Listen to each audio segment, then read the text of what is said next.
एक बार गिद्धों का झुंड उड़ता उड़ता एक टापू पर जा पहुंचा। वह टापू समुद्र के बीचों बीच स्थित था। वहां ढेर सारी मछलियां, मेढक और समुद्री जीव थे। इस प्रकार गिद्धों को वहां खाने पीने की कोई कमी नहीं थी। सबसे अच्छी बात यह थी कि वहां गिद्धों का शिकार करने वाला कोई जंगली जानवर नहीं था। गिद्ध वहां बहुत खुश थे। इतना आराम का जीवन उन्होंने पहले कभी नहीं देखा था। उस झुंड में अधिकांश गिद्ध युवा थे। वे सोचने लगे कि अब जीवन भर इसी टापू पर रहना है, यहाँ से कहीं नहीं जाना है, क्योंकि इतना आरामदायक जीवन कहीं नहीं मिलेगा। लेकिन उन सबके बीच एक बूढ़ा गिद्ध भी था। वह जब भी युवा गिद्धों को देखता तो चिंता में पड़ जाता। वह सोचता कि यहाँ के आरामदायक जीवन का इन युवा गिद्धों पर क्या असर पड़ेगा। क्या ये वास्तविक जीवन का अर्थ समझ पाएंगे? यहाँ इनके सामने किसी प्रकार की चुनौती नहीं है। ऐसे में जब कभी मुसीबत इनके सामने आ गई तो ये कैसे उसका मुकाबला करेंगे?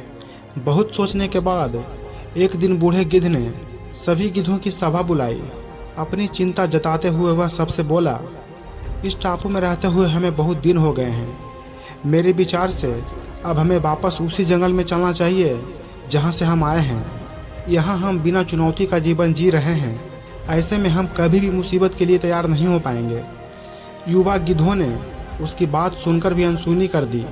उन्हें लगा कि बढ़ती उम्र के असर से बूढ़ा गिद्ध सठिया गया है, इसलिए ऐसी बेकार की बातें कर रहा है। उन्होंने टापू की आराम की जिंदगी छोड़कर जाने से मना कर दिया।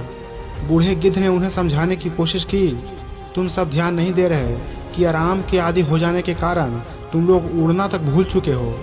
ऐसे में मुसीबत आई तो क्या करोगे? मेरी बात मानो और मेरे साथ चलो।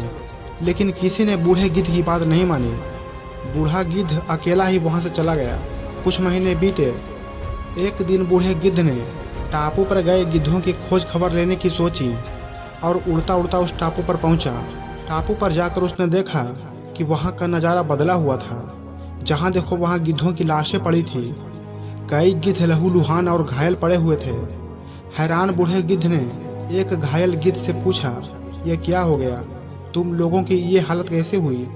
घायल गिद्ध ने बताया, आपके जाने के बाद हम इस टापू पर बड़े मज़े की ज़िंदगी जी रहे थे। लेकिन एक दिन एक जहाज़ यहाँ आया। उस जहाज़ से यहाँ चीते छोड़ दिए गए। शुरू में तो उन चीतों ने हमें कुछ नहीं किया, लेकिन कुछ दिनों बाद जब उन्हें आभास हुआ कि हम उड़ना भूल चुके हैं, हमारे पंजे और नाखून इतने कमज़ोर पड़ गए हैं कि हम तो किसी पर हमला भी नहीं कर सकते और न ही अपना बचाव कर सकते हैं, तो उन्होंने हमें एक एक कर मार कर खाना शुरू कर दिया। उनके ही कारण हमारा ये हाल है।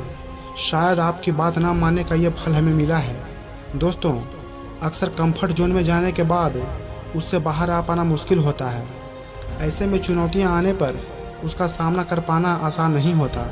इसीलिए कभी भी कंफर्ट जोन में जाकर खुश नहीं होना चाहिए। खुद को हमेशा चुनौती देते रहें और मुसीबत के लिए तैयार रहो। जब तक आप चुनौती का सामना करते रहेंगे, आप आगे बढ़ते रहेंगे। उम्मीद है ये कहानी आपको पसंद आई होगी, तो प्लीज़ वीडियो को लाइक करना ना भूलें और रोज़ाना ऐसे वीडियो के लिए मेरे चैनल को सब्सक्राइब भी कर दें। तो चलिए आज के लिए इतना ही। मिलते हैं अगले वीडियो में। जय हिंद, जय भारत।